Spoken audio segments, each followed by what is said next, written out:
ডেনমার্কের স্বায়ত্তশাসিত অঞ্চল গ্রিনল্যান্ড কেনা নিয়ে বিরোধের জেরে ইউরোপের ৮টি বন্ধু রাষ্ট্রের উপর ১০% আমদানি শুল্ক আরোপের ঘোষণা দিয়েছেন মার্কিন প্রেসিডেন্ট ডোনাল্ড ট্রাম্প।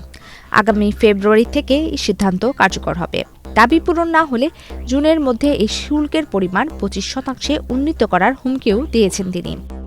সামাজিক যোগাযোগ মাধ্যম ট্রুথ সোশ্যালে দেওয়া এক পোস্টে ট্রাম্প এই ঘোষণা দেন। এই সিদ্ধান্তের ফলে ইউরোপের সঙ্গে যুক্তরাষ্ট্রের দীর্ঘদিনের কূটনৈতিক ও বাণিজ্যিক সম্পর্কে বড় ধরনের ফাটল ধরার আশঙ্কা করা হচ্ছে।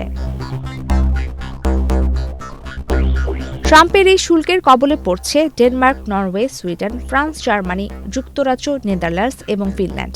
এক্সট্রিম মশার কয়েল প্ল্যান্ট ফাইবার দিয়ে তৈরি, তাই সহজে ভাঙে না, সুগন্ধিযুক্ত ও নিরবিচ্ছিন্নভাবে জ্বলে। ডেঙ্গু, চিকুনগুনিয়া বাহি সহ যে কোনো মশার বিরুদ্ধে দেয় এক্সট্রিম সুরক্ষা। ট্রাম্পের দাবি, এই দেশগুলো গ্রিনল্যান্ডের উপর মার্কিন নিয়ন্ত্রণ প্রতিষ্ঠার বিরোধিতা করছে। তিনি বলেন, গ্রিনল্যান্ড সম্পূর্ণভাবে যুক্তরাষ্ট্রের কাছে বিক্রির বিষয়ে কোনো সমঝোতা না হলে ১ জুন থেকে শুল্কের হার ২৫% করা হবে। কৌশলগতভাবে গুরুত্বপূর্ণ এবং খনিজ সম্পদে সমৃদ্ধ গ্রিনল্যান্ডকে যুক্তরাষ্ট্রের জাতীয় নিরাপত্তার জন্য অপরিহার্য মনে করেন ট্রাম্প। তিনি আরও মনে করেন, গ্রিনল্যান্ডে যুক্তরাষ্ট্রের প্রস্তাবিত গোল্ডেন ডোম ক্ষেপণাস্ত্র প্রতিরক্ষা ব্যবস্থা মোতায়েন করা জরুরি। ট্রাম্পের আশঙ্কা, যুক্তরাষ্ট্র নিয়ন্ত্রণ না নিলে রাশিয়া বা চীন এই দ্বীপটি দখল করে নিতে পারে।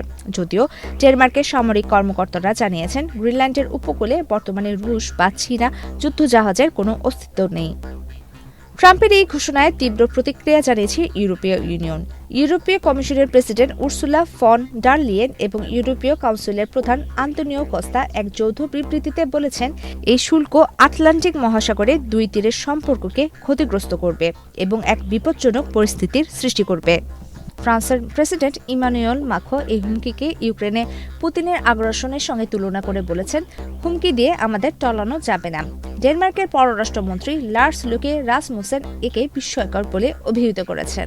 এদিকে গ্রিনল্যান্ডের রাজধানী নুক এবং ডেনমার্কের রাজধানী কোপেনহেগেনে হাজার হাজার মানুষ ট্রাম্পের এই সিদ্ধান্তের প্রতিবাদে বিক্ষোভ করেছেন। তাদের হাতে থাকা প্ল্যাকার্ডে লেখা ছিল, গ্রিনল্যান্ড বিক্রির জন্য নয়।